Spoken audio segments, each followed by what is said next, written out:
I am increasingly convinced that Jonah is the most bananas, backwards, weird book perhaps in the whole Bible. Yes, weirder than Revelation. In it, the good news is seen through the foreigners and the character of God. And the prophet, who probably wrote the book, portrays himself as perhaps racist, certainly vindictive and selfish, wildly depressed and angry.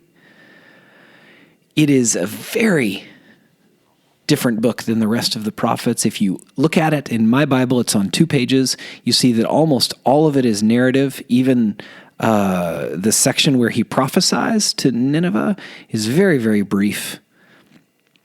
But for those of you that don't remember,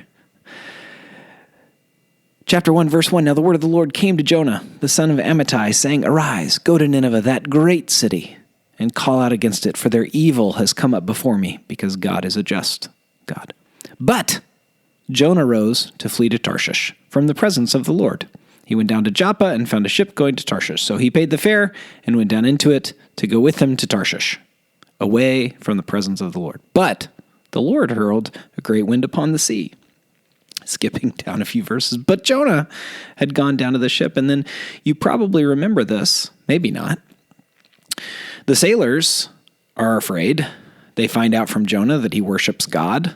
They realize that God is thwarting where they want to go because Jonah is trying to thwart God. Terrible idea. They're exceedingly kind, generous, gracious to Jonah and to the Lord, who they end up repenting of. Jonah is a consistent picture of God always pursuing lost people.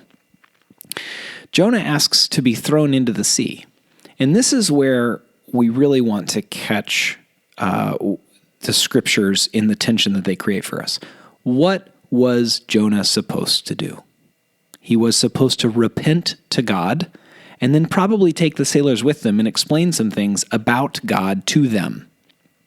But no, he tries for the first but not the last time to take his own life, which is tragic, but Jonah doesn't portray it as tragic. Jonah probably wrote Jonah, portrays it as childish, angry, also a childish prayer, though Jonah clearly knows the name of the Lord. He knows about the steadfast love of God and that salvation belongs to the Lord. It isn't a terrible prayer. It's just a little bit edgy in terms of his own experience. Then he goes to Nineveh, preaches, and he preaches. And from the highest, the king of Nineveh, to the lowest, people repent to God.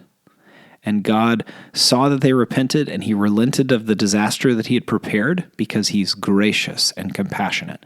But that's not where the book of Jonah ends. Jonah climbs up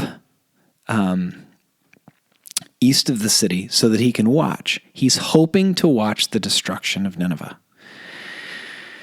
This is after he asks the Lord to take his life because he knows the Lord's relenting, but he's still kind of hopeful. It's very conflicted. And the Lord asks him, do you do well to be angry? And they have a conversation, and God graciously brings up this tree to give Jonah shade, but then the next day has the tree taken down to again try and teach Jonah that it's good that the people of Nineveh are going to live, and it's good that 120,000 humans turned away from violence towards one another, towards the steadfast love of God. The stylishness of Jonah is amazing. The conviction we probably all experience when we realize how very judgmental we are, how we don't like people who are other than us, and our belief in God and our trust in God is probably overly aligned with our own interests. One of the oddest parts of Jonah is that it just ends. We assume that Jonah penned this, went ahead and made himself look as childish as he acted throughout this time and this particular pursuit of God on his behalf, and yet God continues to show steadfast love and mercy to everyone, including his own prophet. That is the good news of Jesus. Not only that we're loved and known and called into purpose, but that his love will never quit on us, despite what sins come out as we are challenged in this world.